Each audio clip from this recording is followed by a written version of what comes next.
Assalamualaikum warahmatullahi wabarakatuh. Nama saya Maliki Akso, absen 19, kelas 12F. Kali ini saya akan membawakan materi yang berjudul Perjuangan Pembebasan Irian Barat.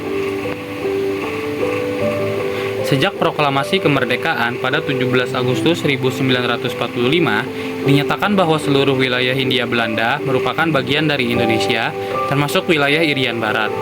Namun, Belanda menilai wilayah tersebut masih menjadi salah satu provinsi kerajaan Belanda. Belanda kemudian merancang rencana untuk menjadikan Irian Barat sebagai negara merdeka selambat-lambatnya pada 1970-an. Indonesia menolak hingga kemudian Papua Barat menjadi daerah yang diperebutkan di antara kedua pihak tersebut dan dimusyawarahkan dalam berbagai lembaga internasional. Pembebasan Irian Barat telah melalui proses yang panjang.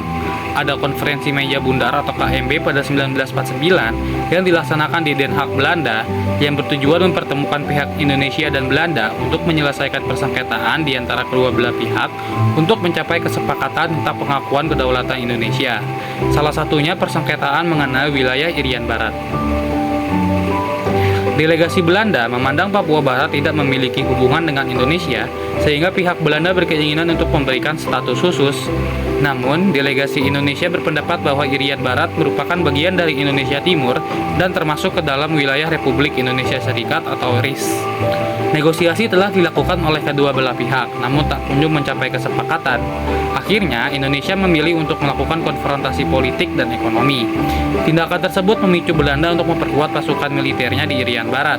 Ketegangan di antara hubungan kedua negara ini menyebabkan Indonesia memutuskan hubungan diplomatik dengan Belanda. Selain itu, Belanda juga mengingkari hasil KMB yang menyepakati bahwa Irian Barat akan ditentukan selambat-lambatnya 1 tahun setelah pengakuan kedaulatan. Namun hingga 12 tahun berselang, tak kunjung ada itikat baik dari pihak Belanda untuk menyelesaikan permasalahan Irian Barat tersebut. Sehingga Indonesia melakukan berbagai perjuangan diplomasi, diantaranya dengan Konferensi Asia Afrika atau KAA di Bandung dan Sidang Umum PBB. Pada 14 Desember 1961, keinginan untuk membebaskan wilayah Papua Barat dari Belanda ini direncanakan dalam suatu agresi militer yang dikenal dengan Operasi Tri Komando Rakyat atau disingkat Trikora, sebagai dampak dari pelanggaran yang dilakukan Belanda dari konferensi meja bundar. Trikora dibentuk oleh panglima tertinggi yang merupakan presiden saat itu, Insinyur Soekarno, sebagai buntut dari perselisihan dengan Belanda. Dilansir dari laman Himaska FIPA Unri, proses pelaksanaan Trikora di alun-alun utara Yogyakarta serta mendirikan Komando Mandala dengan Mayor Jenderal Soeharto sebagai panglimanya yang bertugas merancang, menjadikan dan melakukan operasi militer untuk menyatukan Papua Barat dengan Indonesia. Perjanjian New York diperoleh pada 15 Agustus 1962 yang berisi tentang pembebasan Irian Barat. Tertulis dalam perjanjian tersebut bahwa Belanda harus menyerahkan Papua Barat kepada Indonesia dengan tenggang waktu paling lambat pada 1 Mei 1963. Selama proses tersebut, kemudian Irian Barat dipegang oleh United Nations Temporary Executive Authority atau UNTEA bentukan PBB.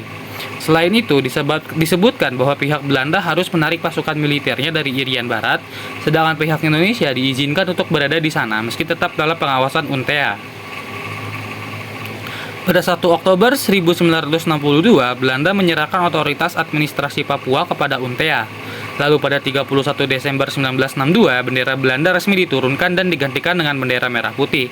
Hal ini menandakan kekuasaan de jure atau secara hukum Indonesia atas tanah Irian Barat di bawah pengawasan PBB. Tepat pada 1 Mei 1963, akhirnya diselenggarakan upacara peresmian penyerahan Papua Barat kepada Indonesia melalui UNTEA di Jayapura. Papua Barat menjadi bagian dari provinsi ke-26 Indonesia dengan nama Irian Jaya. Pada tahun 1969, Indonesia menggelar penentuan pendapat rakyat atau PEPERA untuk memastikan kedudukan Irian Barat yang diatur oleh Jenderal Sarwo Edi Wibowo. Penyelenggaraan PEPERA disaksikan oleh 2 utusan PBB. Hasilnya ialah rakyat Papua bagian Barat memilih tetap bergabung dengan Indonesia. Sekian, terima kasih. Sekian saja dari presentasi saya. Terima kasih telah mendengarkan. Assalamualaikum warahmatullahi wabarakatuh.